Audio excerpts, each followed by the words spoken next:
আসসালামু আলাইকুম ওরহমতুল্লাহি ওবরকাতুহু। আলহামদুলিল্লাহি রব্বিল আলামিন ওয়াসসালাতু ওয়াসসালামু আলা রাসূলিহিল কারীম, আম্মা বা'দ।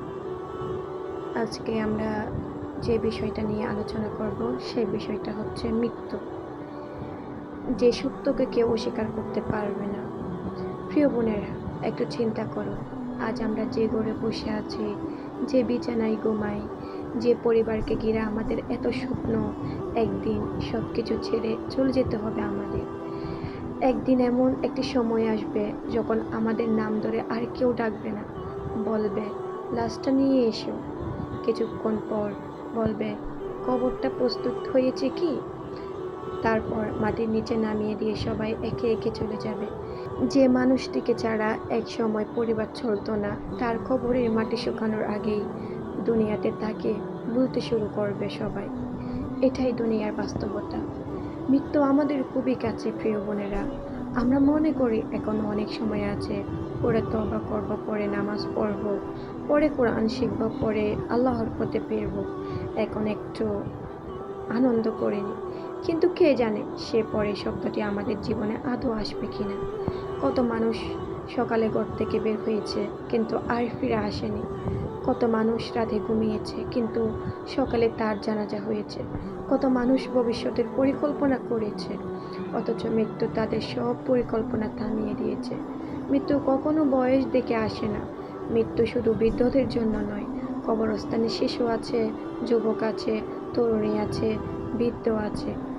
আজ যারা কবরের নিচে শুয়ে আছে তারাও একদিন আমাদের মতোই ভেবেছিল এখনো অনেক সময় আছে।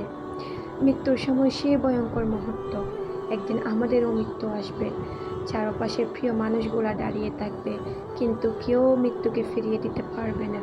যে জিহ্বা সারা জীবন কথা বলেছে তা স্তব্ধ হয়ে যাবে। যে চোখ পৃথিবী দেখেছে তা বন্ধ হয়ে যাবে। যে হৃদয় হাজারো স্বপ্ন বুনেছে তা থেমে যাবে। সেই মুহূর্ত শুধু একটা প্রশ্ন থাকবে, আমি আল্লাহর সামনে কি নিয়ে হাজির হব? আমার নামাজ কোথায়? আমার তাওবা কোথায়? আমার কোরআনের সাথে সম্পর্ক কোথায়? আমার গোপন আমল কোথায়? প্রিয় বোনেরা, পৃথিবীর সবচেয়ে নিস্তব্ধ জায়গা হলো কবর। সেখানে কোনো বন্ধু থাকবে না, কোনো মোবাইল থাকবে না, কোনো সামাজিক যোগাযোগ মাধ্যম থাকবে না, কোনো প্রশংসাকারী থাকবে না, কোনো সাজসজ্জা থাকবে না, থাকবে শুধু আমল। যদি আমল ভালো হয় কবর হবে জান্নাতের বাগান, আর যদি আমল খারাপ হয় তবে কবর হবে ভয়াবহ সংকটের স্থান। আজ আমরা আয়নার সামনে দাঁড়িয়ে নিজেদের সৌন্দর্য দেখি প্রিয় বোনেরা, কিন্তু একদিন সেই মুখটি কাফনে ডেকে মাটির নিচে রেখে আসা হবে। প্রিয় বোনেরা, দুনিয়ায় মানুষকে ভুলিয়ে দেয়, দুনিয়া মানুষকে ভুলিয়ে দেয়। আমরা ঘর বানাই কিন্তু কবরের কথা ভুলে যাই। সম্পদ জমাই কিন্তু আমল জমাই না। মানুষের প্রশংসা খুঁজি কিন্তু আল্লাহর সন্তুষ্টির চিন্তা করি না। একদিন মৃত্যুর ফেরেশতা এসে বলবে সময় শেষ, সময় শেষ, সময় শেষ। তখন আর কোনো সুযোগই থাকবে না। একটি সিজদাও বাড়ানো যাবে না, একটি তওবাও করা যাবে না, একটি নেক আমলও যোগ করা যাবে না।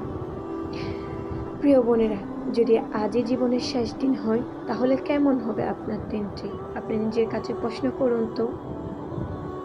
যদি আজ আমার জীবনের শেষ দিন হয়, যদি আজ রাতে আমার রূহ বের হয়ে যায়, যদি আগামীকাল আমার জানাজা হয়, আমি কি প্রস্তুত?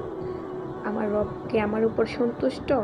আমার আমল নামাকে আমাকে আনন্দ দেবে, নাকি আমি আফসোস করে বলবো হায় যদি আমি আমার জীবনের জন্য কিছু পাঠাতাম? প্রিয় বোনেরা, মনে রাখবেন একদিন আমাদের ছবিগুলো স্মৃতি হয়ে যাবে, আমাদের কণ্ঠস্বর হারিয়ে যাবে, আমাদের ব্যবহৃত জিনিসগুলো অন্য কেউ ব্যবহার করবে, আমাদের ঘর অন্য কারো হয়ে যাবে। কিন্তু খবরের অন্ধকারে আমাদের সঙ্গে হবে না আমাদের সৌন্দর্য, সম্পদ বা পরিচিত কেউ। সঙ্গে থাকবে শুধু ঈমান আর আমল। তাই আজই আল্লাহর দিকে ফিরে আসুন। যে নামাজ কাজা হয়ে গেছে তার জন্য কাঁদুন, যে গুনাহ গোপনে করেছেন তার জন্য তওবা করুন, যে কোরআন অবহেলায় পড়ে আছে তাকে আবার হাতে নিন। কারণ আমরা জানি না এই কথাগুলো শোনার পর আমাদের জীবনে আর কতক্ষণ সময় বাকি আছে। হয়তো এই মুহূর্তে কেউ শেষ নিঃশ্বাস নিচ্ছে, হয়তো পরবর্তী পালা আমারও আপনারও। আল্লাহ তাআলা আমাদের এমন মৃত্যু দান করুন যে মৃত্যুর ফেরেশতারা বলবে, ভয় করো না, দুঃখ করো না, তোমাদের জন্য রয়েছে সে জান্নাত যার প্রতিশ্রুতি তোমাদের দেওয়া হয়েছিল। আল্লাহুম্মা আমিন।